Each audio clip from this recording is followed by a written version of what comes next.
My name is Charles Fabish, and I've been an interior designer in the LA area for the last 30 years. And as a designer, I've made it a habit to buy and sell a lot of properties and to improve them for resale. I have a good example behind me, and I thought that I would show you the building and explain to you some of the things I've done to the building to enhance its value and to improve it, and explain to you why I made some of those decisions based on the economy we're living in right now. So I bought the building behind us in 2007 with the idea of converting this building into a condominium building and then reselling the condos for about $500,000 a piece.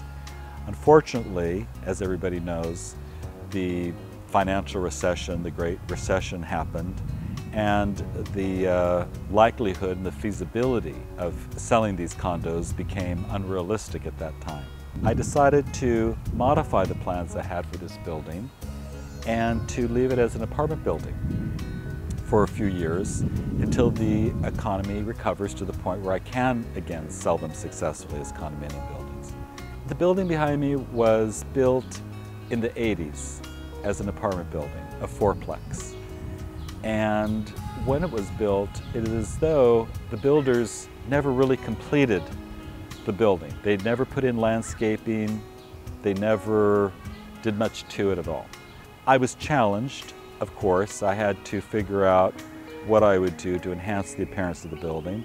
And the building also is a very generic kind of California architecture, very nebulous. It didn't make much of a statement.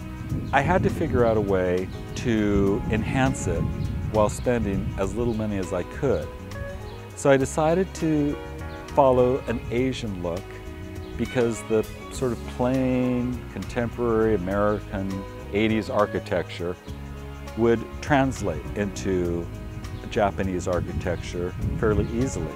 I thought that I would give you a tour of the building and show you some of the things I've done to the building to improve its value and to morph it into a viable modern apartment building for people living here in Silver Lake, in an area called Virgil Village. It's an up-and-coming area like most of Silver Lake.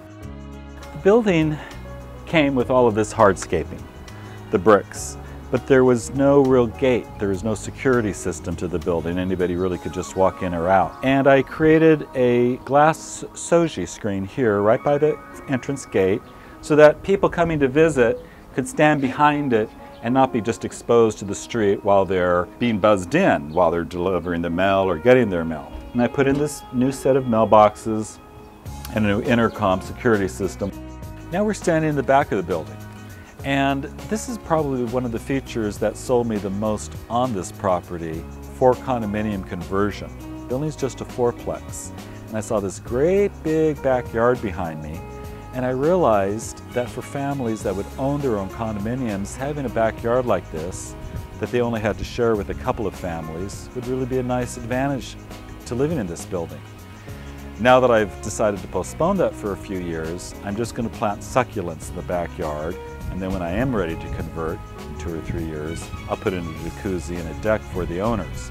But in the meantime, I made this very pleasant backyard surrounded by these beautiful bamboo plants. Like I told you before, this building had no landscaping at all since I think it was built. For 30 years, there was nothing here on the property. So I had to find some cheap, fast way to create an enormous hedge around this entire property. And the solution was this bamboo that you see, and it's growing in very nicely.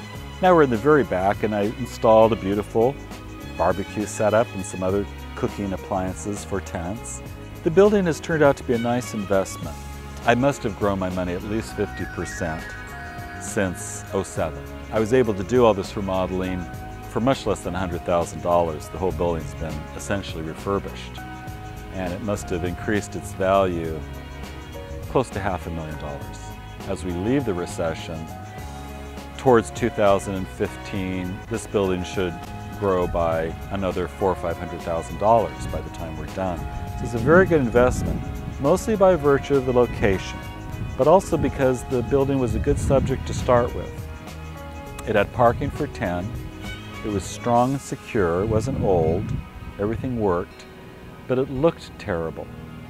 And so simply by enhancing the design, by giving it some kind of a flair, some kind of a design attitude, vis-a-vis the Asian fences. It really parlayed the property into a different type of building completely, and now I rent to a completely different type of tenants. It was based upon how it was purchased, where it was purchased, and how I allocated the money that I did spend on it. I didn't waste any money on this building. I knew where to spend the money and where not to spend the money.